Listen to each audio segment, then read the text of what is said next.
अस्सलाम वालेकुम dear students. आज का हमारा टॉपिक है project portfolio management. Project portfolio management, project का पोर्टफोलियो कैसे बनाते हैं और उसको मैनेज कैसे करते हैं। सबसे पहले इसका इंट्रोडक्शन देखते हैं कि there are many projects when there are many projects run by an organization, अगर एक वक्त में एक ऑर्गेनाइजेशन एक से ज़्यादा प्रोजेक्ट्स को डील कर रही है, it is vital for the organization to manage their project portfolio. तो फिर उनको उन ऑर्गेनाइजेशन को चाहिए क्या होता है कि वो अपने हर प्रोजेक्ट को मेंटेन करें, हर प्रोजेक्ट को इंडिविजुअली जो है उनका पोर्टफोलियो तैयार करें।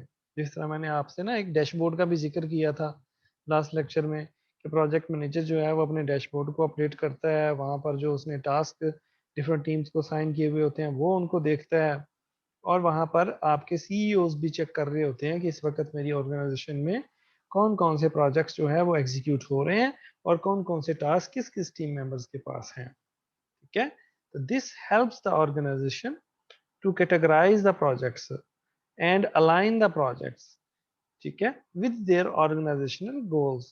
तो ये आपकी ऑर्गेनाइजेशन की एक्चुअली हेल्प हो रही होती है कि वो अपने प्रोजेक्ट्स को कैटेगरी वाइज भी देख सकते हैं और जिस ऑर्गेनाइजेशन के जो गोल हैं उनके अकॉर्डिंग भी कि ये हेल्थ से रिलेटेड प्रोजेक्ट हैं, ये जो है मशीन लर्निंग से रिलेटेड प्रोजेक्ट हैं, ये जो है एजुकेशनल प्रोजेक्ट्स हैं, तो डिफरेंट तरह के जो प्रोजेक्ट्स हैं उनको वो कैटेगराइज करके भी चेक कर सकते हैं। ठीक है, उसके बाद प्रोजेक्ट पोर्टफोलियो मैनेजमेंट, जिसको हम पीपीएम से जो है डिस्कस करेंगे, इज अ मैनेजमेंट प्रोसेस, एक ऐसा तरीकाकार है जिसके अंदर क्या करते हैं, with the help of methods, यानी कि बहुत सारे ऐसे तरीके जिनकी हेल्प से हम क्या करेंगे, aimed at helping the organization to acquire information and sort out project according to the set of criteria. यानी कि ये हमारे पास एक ऐसा तरीकाकार है, एक ऐसा मेथड है जिसको यूज करते हुए हम क्या कर सकते हैं, अपने क्राइटेरिया के मुताबिक, ठीक है, जिस कैटेगरी के मुताबिक हम अपने प्रोजेक्ट्स को देखना चाहते हैं, उन प्रोजेक्ट्स की इंफॉर्मेशन उन्हीं कैटेगरीज के अकॉर्डिंग हम जो है वो मैनेज भी कर सकते हैं और विजिट भी कर सकते हैं। अब इसका मकसद क्या है बनाने का, कि प्रोजेक्ट पोर्टफोलियो बनाने का ऑब्जेक्टिव क्या है। एक देखो, एक ऑब्जेक्टिव तो क्लियर हो गया कि हम जब भी अपनी प्रोजेक्ट्स के अंदर, अपनी ऑर्गेनाइजेशन के अंदर जो प्रोजेक्ट्स रन हो रहे एट अ टाइम रन हो रहे होते हैं, उनको हम क्या कर सकते हैं, उनका जायजा ले सकते हैं। अब देखते हैं कि इसके अलावा इसके और कौन कौन से फायदे हैं। Same as with the financial portfolio management, जैसा कि फाइनेंशियल पोर्टफोलियो मैनेजमेंट होता है जिसके अंदर हम क्या करते हैं, टोटली जो है आपकी कॉस्ट से रिलेटेड आपके प्रोजेक्ट का पोर्टफोलियो बनाया जा रहा होता है। किस मद में कितने पैसे कहाँ पर किस चीज के ऊपर लगाए जा रहे हैं, किस स्टेट को कौन सी चीज प्रोक्योरमेंट की है हमने, कौन सी सैलरी पे की हमने, क्या चीज हमने बाय की है। तो ये सारी की सारी चीजें फिनेंशियल पोर्टफोलियो मैनेजमेंट के अंदर हम मेंटेन कर रहे होते हैं। तो ये भी portfolio same as it is जो है बिल्कुल फिनेंशियल पोर्टफोलियो मैनेजमेंट की तरह ही काम करता है। The project portfolio management also has its own set of objective, लेकिन इसके अलावा इसके और भी बहुत सारे मकासद हैं। वो कौन से मकासद हैं जी, वो कौन से ऑब्जेक्टिव हैं? These objectives are designed to bring about expected results through the coherent team players. तो कोहेरेंट का मतलब क्या होता है कि आपकी पैरेलल के अंदर साथ साथ जो आपकी टीमें, ठीक है, कोलैबोरेशन के साथ जो टीमें आपकी काम कर रही हैं, आप उन टीम प्लेयर्स को जो जो टास्क आपने साइन किए हुए हैं वो आप अपने एक्सपेक्टेड रिजल्ट्स देख सकते हैं इस पोर्टफोलियो से, इस प्रोजेक्ट पोर्टफोलियो से। When it comes to the project, और sorry, when it comes to the objectives, the following factors need to be outline. तो ये जो तीन बातें हैं इनका जानना हमारे लिए क्या है, जरूरी है। नंबर वन क्या है, the need to create a descriptive document, कि हमें अपने प्रोजेक्ट्स के बारे में एक डिस्क्रिप्टिव यानी डिटेल्ड डॉक्यूमेंट बनाने की जरूरत है। उसमें होगा क्या उस डॉक्यूमेंट के अंदर, विच कंटेन वाइटल इंफॉर्मेशन, यानी कि जरूरी मालूमात उस प्रोजेक्ट के बारे में, such as name of the project, estimated time frame यानी उसकी ड्यूरेशन, उसकी कॉस्ट और उसके बिजनेस ऑब्जेक्टिव आपके वो क्या होंगे, वो उस आपके डिस्क्रिप्टिव डॉक्यूमेंट के अंदर लिखे जाएंगे। Then the project need to be evaluated the project needs to be evaluated on a regular basis, ताकि हम उस प्रोजेक्ट को रेगुलर बेस के ऊपर चेक कर सकें और मेक श्योर कर सकें प्रोजेक्ट जो है वो हमारी टारगेट जो है उसको अचीव कर रहा है या नहीं अचीव कर रहा, and stage in its course, और ये तब तक आपके उस डॉक्यूमेंट का पार्ट रहता है जब तक कि आपका प्रोजेक्ट सक्सेसफुली कंप्लीट नहीं हो जाता। ठीक है, तो आपने क्या करना है कि अपने प्रोजेक्ट को जो है, अपना प्रोजेक्ट का पोर्टफोलियो जो है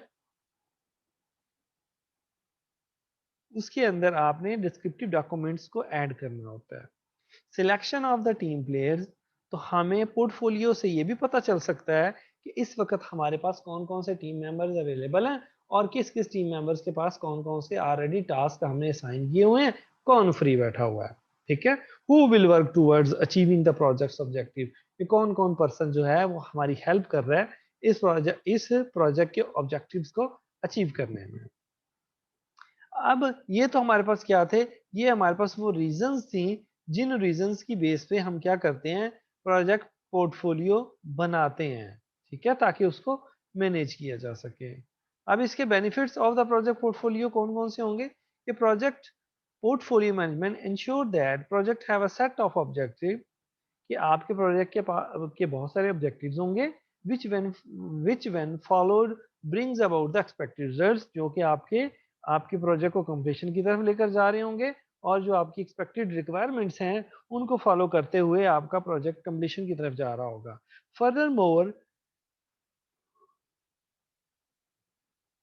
project portfolio management can be use to bring out changes to the organization which will create a flexible structure within the organization in terms of project execution, कि अगर आपको आपके प्रोजेक्ट के अंदर उसके अंदर आपको उसके स्ट्रक्चर के अंदर कुछ तब्दीलियां लेकर आनी है, तो पोर्टफोलियो जो है वो आपकी उन तब्दीलियों को अकोमोडेट करने के लिए या मैनेज करने के लिए, ताकि आपके प्रोजेक्ट की एग्जीक्यूशन जो है वो डिस्टर्ब ना हो, उसमें भी आपकी हेल्प करता है। In this manner the change will not be the threat for the organization, और इस तरह से जो आप तब्दीलियां करेंगे वो आपकी ऑर्गेनाइजेशन के लिए नुकसानदेह नहीं होंगी। The following benefits can be gained through efficient project portfolio management, ये कौन कौन सी हैं हमारे पास ऐसी इसकी बेनिफिट्स हैं जो हम क्या कर सकते हैं पोर्टफोलियो के थ्रू अचीव कर सकते हैं। ग्रेटर अडेप्टेबिलिटी टुवर्ड्स चेंज, कि आपके प्रोजेक्ट के अंदर अगर कोई तब्दीली आती है तो ये उनको अच्छे तरीके से अकोमोडेट कर लेता है। constant review, ठीक है, and close monitoring brings about the higher return, कि आपका प्रोजेक्ट जो है उसका रिव्यू साथ साथ चल रहा होता है, हर एक्टिविटी पे जो है उस डैशबोर्ड के जरिए प्रोजेक्ट मैनेजर की नज़र सब एक्टिविटीज के ऊपर होती है। And close monitoring brings about a high return, और जितनी ज़्यादा मॉनिटरिंग आप किसी प्रोजेक्ट की करेंगे वो उतनी ही ज़्यादा अच्छी क्वालिटीज़ जो हैं वो उस प्रोजेक्ट के अंदर ऐड होंगी, और आपकी जो प्रोजेक्ट की जो आउटपुट है वो हमेशा जो है वो बेहतर रहेगी। Management perspective with regards to the project portfolio management is seen as an initiative towards a high return, कि आपने कहाँ से शुरू किया, ठीक है, और किस तरफ आप गए, और किन किन मराहिल को आपने जो है वो अबूर किया, ठीक है, या तय किया। तो ये वो सारी की सारी जो है मैनेजमेंट पर्सपेक्टिव आपकी सारी की सारी एक्टिविटीज की एक डिटेल बन रही होती है, समझ लें कि एक हिस्ट्री क्रिएट हो रही होती है। Therefore this will not be considered this will not be considered to be a determinantal factor to the work, यानी कि आपके जो प्रोजेक्ट के अंदर this will not be considered to be a determinantal factor to work, और आपके project को किसी सूरत में भी ये जो है वो फेलियर की तरफ नहीं जाने देगी। Identification of dependencies is easier to identify, कि आपके प्रोजेक्ट के अंदर जितनी भी डिपेंडेंसीज हैं, यानी कि कौन सी एक्टिविटी या कौन सा माइलस्टोन किस माइलस्टोन के साथ लिंक कर रहा है, उसको भी आइडेंटिफाई करना आपके लिए आसान हो जाएगा। दिस विल एलिमिनेट, ये उसमें से खत्म कर देगा किस चीज को, इनएफिशिएंसी आपकी, ठीक है, उसको दूर कर देगा। यानी आप एफिशिएंट वे में अपने प्रोजेक्ट को जो है वो मॉनिटर भी कर सकेंगे, और मैनेज भी कर सकेंगे। Advantage over other competitors, competitive advantages, यानी कि आपको जो है ये फायदा देगा कि आपकी प्रोडक्ट के या आपके प्रोजेक्ट के जो दूसरे कंपिटिटर्स हैं उनकी निस्बत आप अपने प्रोजेक्ट को अच्छे तरीके से मैनेज करेंगे। Then helps to concentrate, helps to concentrate on strategies, और आपकी तवज्जो ये हमेशा अच्छी स्ट्रेटजीज की तरफ दिलाएगा। Which will help to achieve the target, जो कि आपको आपका टारगेट अचीव करने में आपकी हेल्प करेंगे। rather than focusing on the project itself, ये सिर्फ आपको आपकी तवज्जो सिर्फ प्रोजेक्ट की तरफ नहीं रहने देगा, बल्कि आपको प्रोजेक्ट की सक्सेस की तरफ, अपने टारगेट्स को अचीव करने की तरफ जो है लेकर जाने में आपकी हेल्प करेगा। The responsibilities of IT is focused on a part of the business rather than scattering across several, कि आपके प्रोजेक्ट के अंदर यानी आपकी उस ऑर्गेनाइजेशन के अंदर एक खास टीम होगी जो क्या कर रही होगी, जिसकी रिस्पॉन्सिबिलिटीज ही ये होंगी कि उनका स्पेसिफिकली जो फोकस होगा वो सिर्फ और सिर्फ डैशबोर्ड के ऊपर होगा, कि वो डैशबोर्ड को मैनेज करना, डैशबोर्ड की एक्टिविटीज जो हैं उनके अंदर टास्क को डिलीवर करवाना, उनके अंदर नोटिफिकेशन जनरेट करवाना, उनकी रिपोर्ट जनरेट करवा के सीईओ को देना, प्रोजेक्ट मैनेजर को देना। तो ये सारी की सारी जो है इसके लिए आपको जो है इसके लिए भी आपको एक स्पेसिफिक जो है वो पर्सन जो है उसके साथ अटैच करना पड़ता है। ठीक है।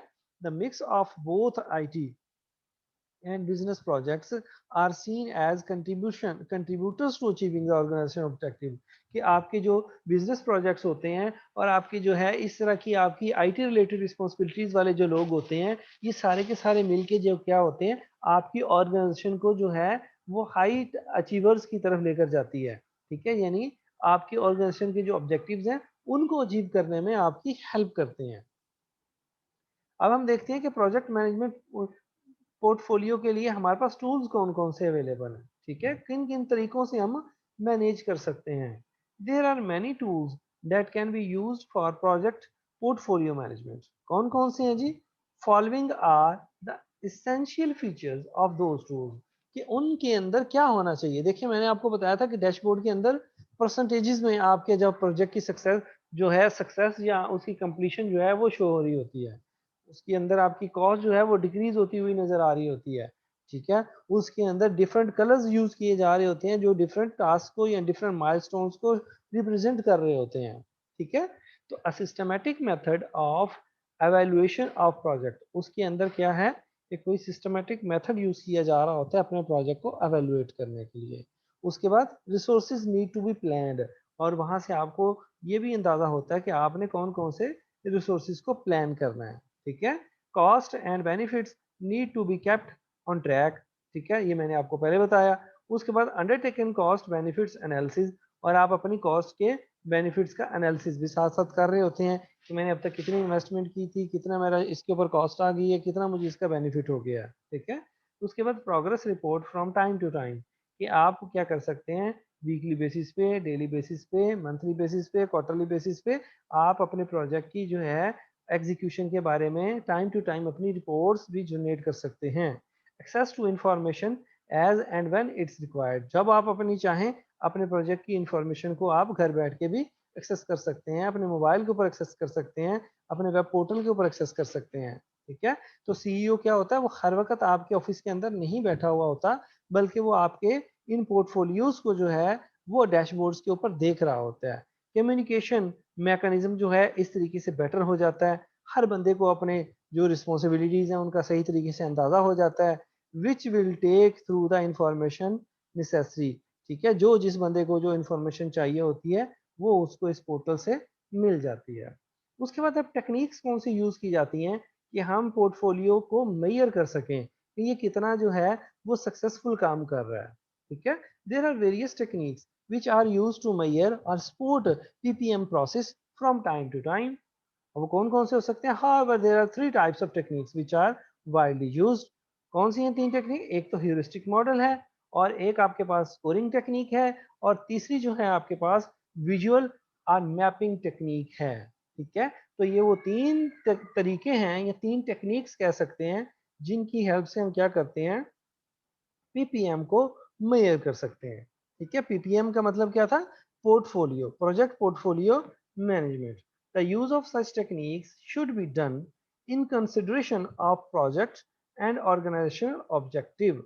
ये सारी की सारी टेक्निक जो हैं ये क्या की जाती हैं, the use of such technique should be done, जब ये तब इस्तेमाल की जाती है जब आपको आपकी प्रोजेक्ट के या आपके ऑर्गेनाइजेशन के जो ऑब्जेक्टिव्स हैं वो सही तरीके से क्लियर हों, ठीक है, और रिसोर्स स्किल्स भी आपको मालूम हो, and the infrastructure of the project management, और आपके ऑर्गेनाइजेशन के अंदर कौन कौन सा इंफ्रास्ट्रक्चर अवेलेबल है आपके उस प्रोजेक्ट को कंप्लीट करने में हेल्प करने के लिए, कौन कौन से रिसोर्सेज अवेलेबल हैं, कौन कौन से टीम मेंबर्स अवेलेबल हैं, ठीक है, कौन कौन सी स्किल्स अवेलेबल हैं, ठीक है। तो ये सारी की सारी चीजें जब तक आपको मालूम नहीं होंगी आप तब तक अपने पोर्टफोलियो प्रोजेक्ट पोर्टफोलियो मैनेजमेंट को पोर्टफोलियो को सही तरीके से मैनेज नहीं कर सकते।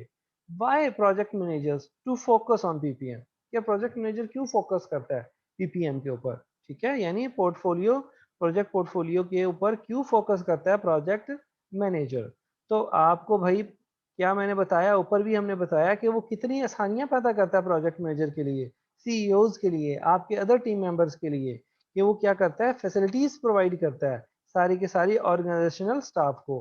Ppm is a crucial for project to successful as well as to identify any backlogs if it were to occur, कि आपको पता होता है कि अब मैंने कौन से माइलस्टोन स्किप किए हैं, ठीक है, कौन सी जगह पे किस रिसोर्स को यूज किया है, किसको मैंने किस स्टेज के ऊपर कितनी नंबर ऑफ परसेंटेजेस के ऊपर मैंने कंप्लीट करके उसको छोड़ा है अपने माइलस्टोन को, ठीक है। तो इससे आपके आपकी जो हिस्ट्री आपकी जो लॉग फाइल तैयार हो रही होती है उससे आप अपने प्रोजेक्ट की सक्सेसफुलनेस को जो है वो मॉनिटर कर सकते हैं।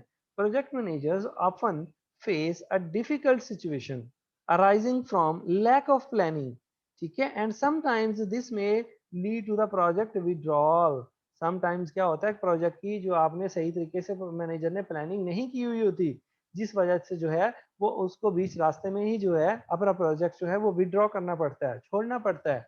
वो इसलिए कि वो अपनी डेडलाइन को या अपनी कॉस्ट के मुताबिक जो है वो सही तरीके से फ्लो के अंदर नहीं चल रहा होता, ठीक है। तो उसको फ्लो में चलाने के लिए अपनी डेडलाइंस को मीट करने के लिए अपनी कॉस्ट को सामने रखते हुए अपनी टीम मेंबर को सामने रखते हुए अपनी ऑर्गेनाइजेशन के रिसोर्सेज को सामने रखते हुए जब तक प्रोजेक्ट मैनेजर जो है सही तरीके से उनको मॉनिटर नहीं करेगा प्लान नहीं करेगा वो तब कभी भी जो है उसके पोर्टफोलियो को मैनेज नहीं कर सकता और अपने प्रोजेक्ट को जो है वो सक्सेसफुल नहीं बना सकता।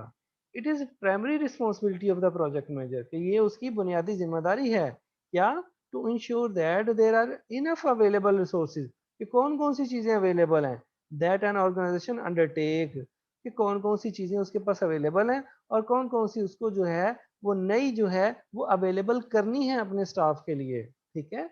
Proper resources will ensure that the project is completed within the set of timeline। अगर तो आपके पास चीजें अवेलेबल हैं तो आप अपने प्रोजेक्ट को टाइम पे कंप्लीट कर सकते हैं और डिलीवर कर सकते हैं without a compromise on quality, कि अपने प्रोजेक्ट को आप टाइमली डिलीवर कर सकते हैं और बेहतर क्वालिटी के साथ डिलीवर कर सकते हैं। कब, जब आपके पास जो भी रिसोर्सेज अवेलेबल हैं उनकी डिटेल इंफॉर्मेशन आपके पास नहीं होगी तब तक, ठीक है। तो आपका पोर्टफोलियो जो है वो इन सारी चीजों को जो क्या करता है वो उन सारी चीजों की इंफॉर्मेशन अपने पास रखता है, ठीक है, और ग्राफिकली रिप्रेजेंट करने की जो है कैपेबिलिटी होती है पोर्टफोलियो के पास। Project managers also may wish to work on project, ठीक है, project managers also may wish to work on projects which are given it its utmost priority and value to an organization। तो project manager हमेशा ख्वाहिश क्या करते हैं, उन उन प्रोजेक्ट्स को पकड़ते हैं जो के जिनके अंदर उनकी एक्सपर्टीज होती हैं और जो उनकी ऑर्गेनाइजेशन के ऑब्जेक्टिव के अकॉर्डिंग प्रोजेक्ट्स होते हैं, ठीक है। ये नहीं कि आपकी ऑर्गेनाइजेशन का जो फोकस था वो मशीन लर्निंग की एप्लीकेशंस के ऊपर था, लेकिन आपने प्रोजेक्ट वो पकड़ लिया जो कि किसी आपकी जो है वेब डेवलपमेंट से रिलेटेड था, ठीक है। तो आपने अपनी ऑर्गेनाइजेशन के जो है वैल्यूज को उसके ऑब्जेक्टिव को सामने रखते हुए जो है प्रोजेक्ट्स जो है वो चूज करने होते हैं। This will enable project managers to deliver, अगर वो उसने अपनी ऑर्गेनाइजेशन और अपनी स्किल्स के मुताबिक प्रोजेक्ट्स जो है वो पकड़े होंगे तो वो सही तरीके से उनको क्या कर सकेगा, डिलीवर कर सकेगा और उनसे क्या है क्वालिटी ले सकता है, ठीक है, क्योंकि उन सारी चीजों के बारे में उस फील्ड का उसका एक्सपीरियंस होगा।